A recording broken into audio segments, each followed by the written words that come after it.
Rekan-rekan pers semua, emergency drill ini mungkin dirasakan oleh rekan-rekan dan bersama saya juga ya, sudah pernah kita lakukan sebelumnya dan kami lakukan juga hari ini. Tentunya itu merupakan niatan kami bahwa kondisi apapun jika terjadi masalah mudah-mudahan bisa kami atasi, dan tentunya hal tersebut hanya bisa tertangani jika kita berlatih, dan tentunya kita tidak mengharapkan kejadian sesungguhnya Bapak Ibu sekalian, dan harapan kami kita melakukan latihan atau emergency drill ini hanya memang benar-benar sebagai latihan yang tentunya harapan kami terus kami ingat di ingatan kami dan tentunya di hati kami ya, karena terus terang dengan adanya kesiapsiagaan dari kami untuk melakukan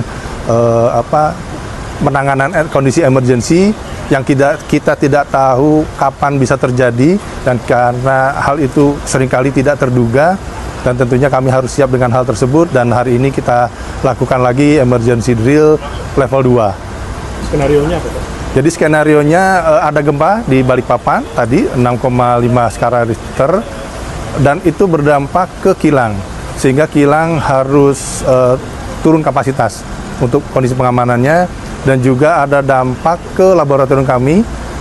Ada terjadi sedikit kebakaran yang alhamdulillah bisa diatasi, dan juga karena gempa kami memiliki gedung tinggi yaitu apartemen Amarilis yang merupakan tempat tinggal para pekerja kami, dan tentunya terdampak dan harus kami segera atasi hal tersebut.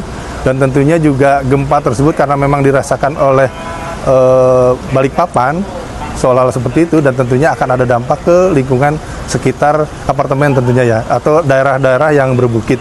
Dan untuk hal itu selain kami mencoba berlatih untuk melakukan recovery diri, dan harapan kami juga kami dengan berlatih ini bisa melakukan antisipasi jika kami diperlukan untuk membantu recovery terhadap masyarakat yang terdampak dari gempa tersebut.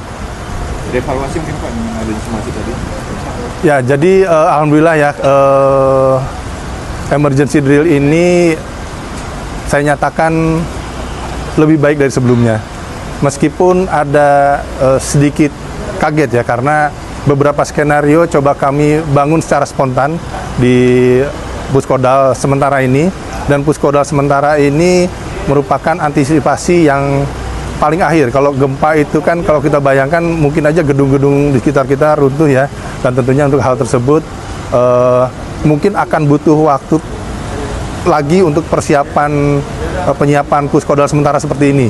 Dan kebetulan dengan kondisi sekarang ini kita anggap saja kita mempersiapkan Puskodal sementara ini dalam waktu yang secepat-cepatnya, dan tentunya itu menjadi masukan bagi kami karena ada kemungkinan besar kami tidak sanggup untuk melakukan penyiapan Puskodal secepat ini ya, dan tentunya terus akan coba kami evaluasi bagaimana supaya jika terjadi emergency ya secepat apapun harus kita lakukan, termasuk penyiapan Puskodal sementara. Mungkin Puskodal sementaranya nggak berbentuk seperti tenda, mungkin di bawah teras ini mungkin kita akan sekat kiri kanannya, akan kita jadikan tempat pertemuan gitu ya, sementara untuk mobil nanti mengalah dulu gitu. Jadi mungkin seperti itu sih teman-teman. Jadi salah satu evaluasinya ada beberapa hal yang mungkin tidak bisa kita lakukan cepat, namun kita harus persiapkan. Paling tidak dari sekian banyak yang harus cepat itu kita sudah mendapatkan beberapa item pekerjaan yang memang bisa dipercepat ya. Tapi mungkin ada beberapa item yang secara logika, secara aktual mungkin tidak bisa secepat yang kita harapkan. Tapi paling tidak terlalu merembet jauh, tidak melebar jauh dari yang kita harapkan. Dan juga tadi itu melibatkan stakeholder terkait seperti BPBD juga. Betul. Kegiatan emergency drill. Apakah tadi juga melibatkan stakeholder terkait di BPBD Kota Balikpapan?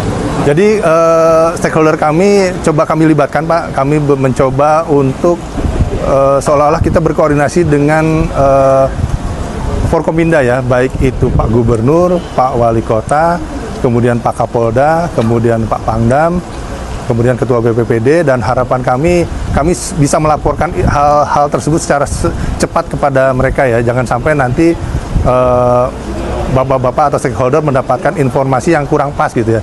Karena tadi juga kami skenariokan seolah-olah ada maaf kata ada wartawan yang seolah-olah melihat ada korban, padahal aktualnya secara skenario tidak ada, dan ya tentunya kita berharap tidak ada korban sama sekali ya, kondisinya apapun ya. Dan memang tadi seolah-olah sang wartawan tersebut mendesak saya gitu ya secara pertelepon bahwa dia menyatakan bahwa itu ada korban.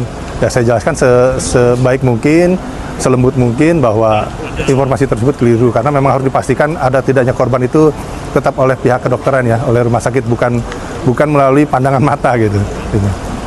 Begitu. Download Tribun X sekarang, menghadirkan lokal menjadi Indonesia.